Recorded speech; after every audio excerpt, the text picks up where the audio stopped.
In today's episode, Chef Randy will show us how to make a delicious kosher veal chop Milanese using Prairie Street Prime's USDA veal chop and these fresh ingredients. Take a little piece of this. It is the most incredibly tender veal I think I've ever had. Hey everybody, I'm Chef Randy. Welcome to Prairie Street Prime Culinary Kitchen. Prairie Street Prime is your premium kosher meat experience. Today we are going to be talking about a kosher veal chop Milanese. Veal chop Milanese is something that we're going to cook very quickly in a saute pan. But we got to do a couple things before we get to that, because a regular veal chop is going to take too long to cook. If it's about an inch thick, we want something about a 1/4 inch thick. So what we have right here, I've got a piece of plastic down, I've got my veal chop, and I've got another piece of plastic. And the reason why I do this is because when I go to start to pound it out, couple things. I want to keep everything nice and contained. I don't want to have a lot of things splashing all over the place. And this will also kind of help lubricate and make the meat just kind of spread out. Is that when I start to pound it, I'll show you exactly what happens. So I have a meat mallet. I like to use the flat side. The dimpled side, especially on a veal chop, is going to tend to break it up a little too much, and it'll also tear into the plastic. So I just start lightly. If you notice, I also am doing this on a very thick cutting board. And the reason I do that is because it gives me a little bit more support. When I start pounding into the veal, you can really tell it's not really making a ton of noise. And it's a nice sturdy surface for it. All right, so next thing we're gonna do is I'm gonna transfer this over to this wire rack. And then I'm gonna create a breading station, okay?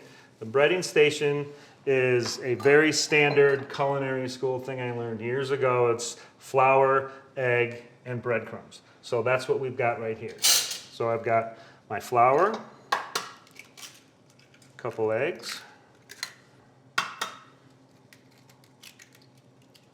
and then I also like to put a little bit of water. I just like to thin this out just a little bit.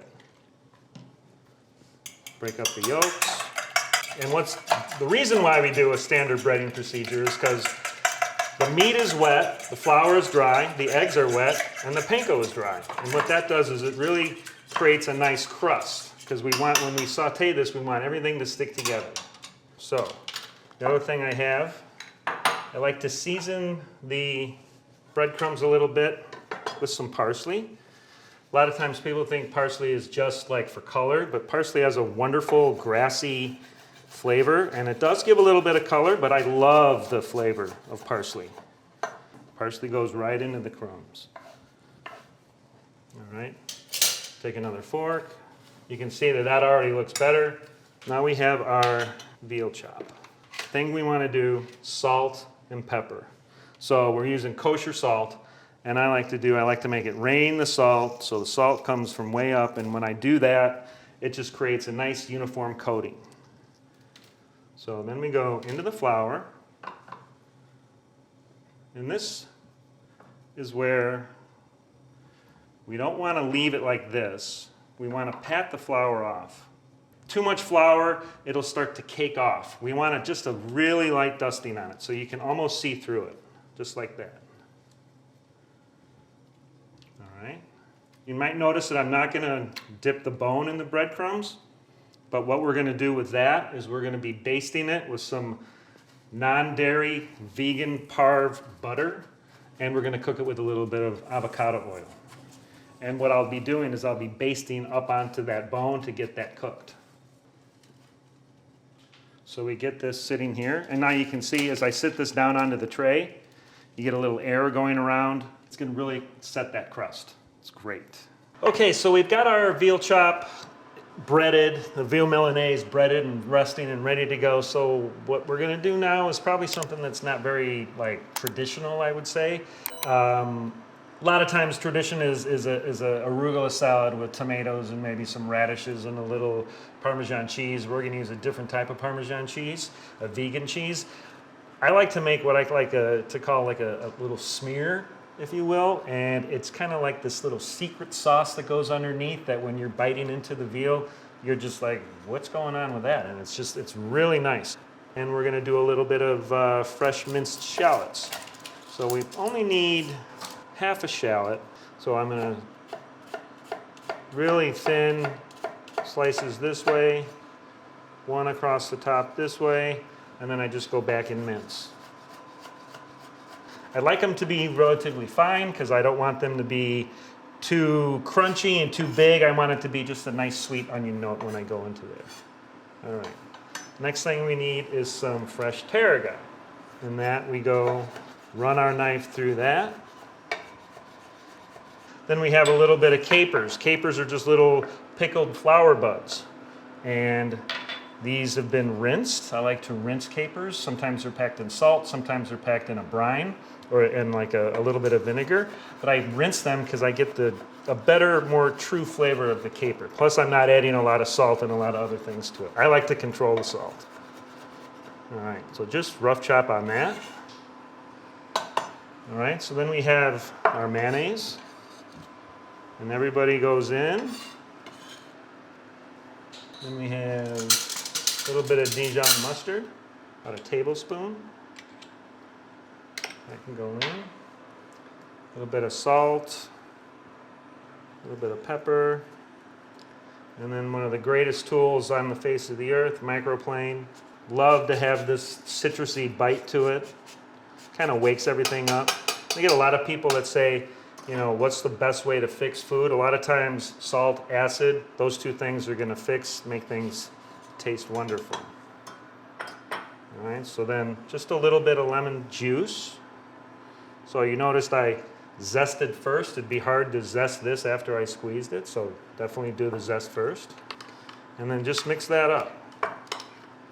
This would be a great spread on a sandwich. It'd be, you know, wonderful. But this is something that I love to do for the veal Milanese, all right? So we got our skillet. I'm gonna turn this up a little bit. And I've got some of the avocado oil, veal chop. Goes right in. Get your bone in there. We're gonna let this cook a little bit first before I add the butter, but I can take my spoon and then start to baste this bone because that's gonna help cook that meat. All right. The last thing we have for the veal is it always comes with some sort of little salad, okay? So we've got our salad, we've got some baby arugula, and then we have some of these beautiful cherry tomatoes. Put this here.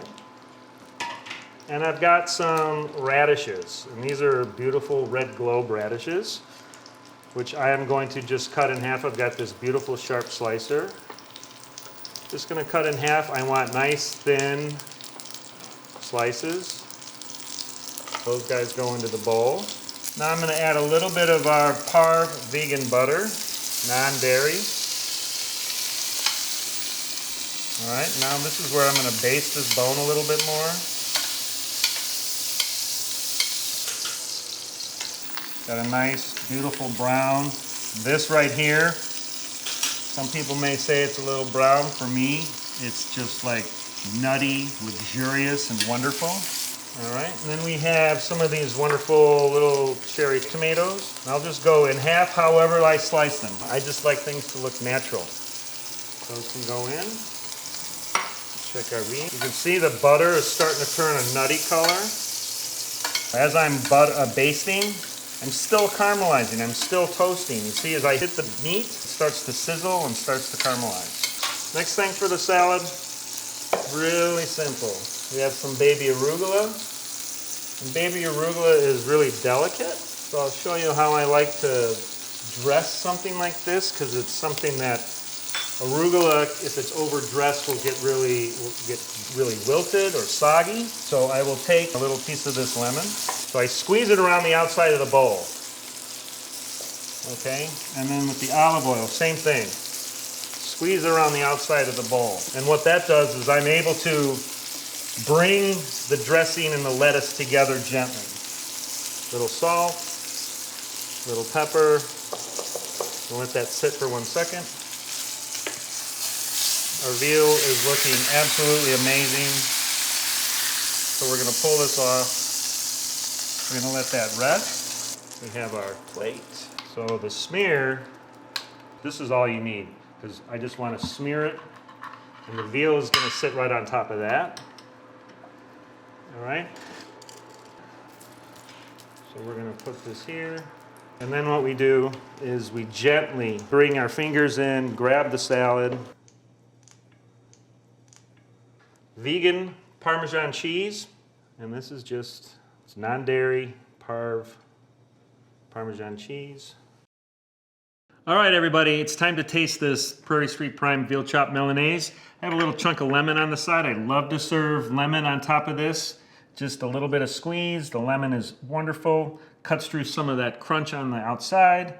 Gonna go into here, take a little piece of this, get some of that beautiful sauce, the surprise sauce that we made, a little bit of arugula.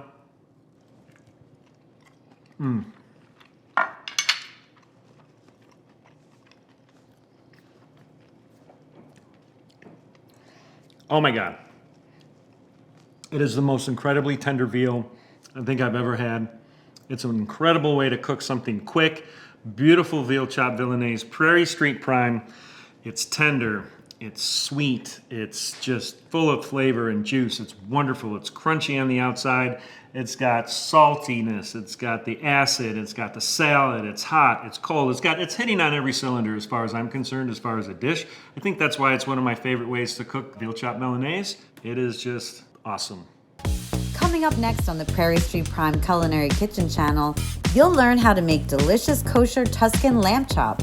Oh my goodness, this is perfection. So excited. All right, seriously?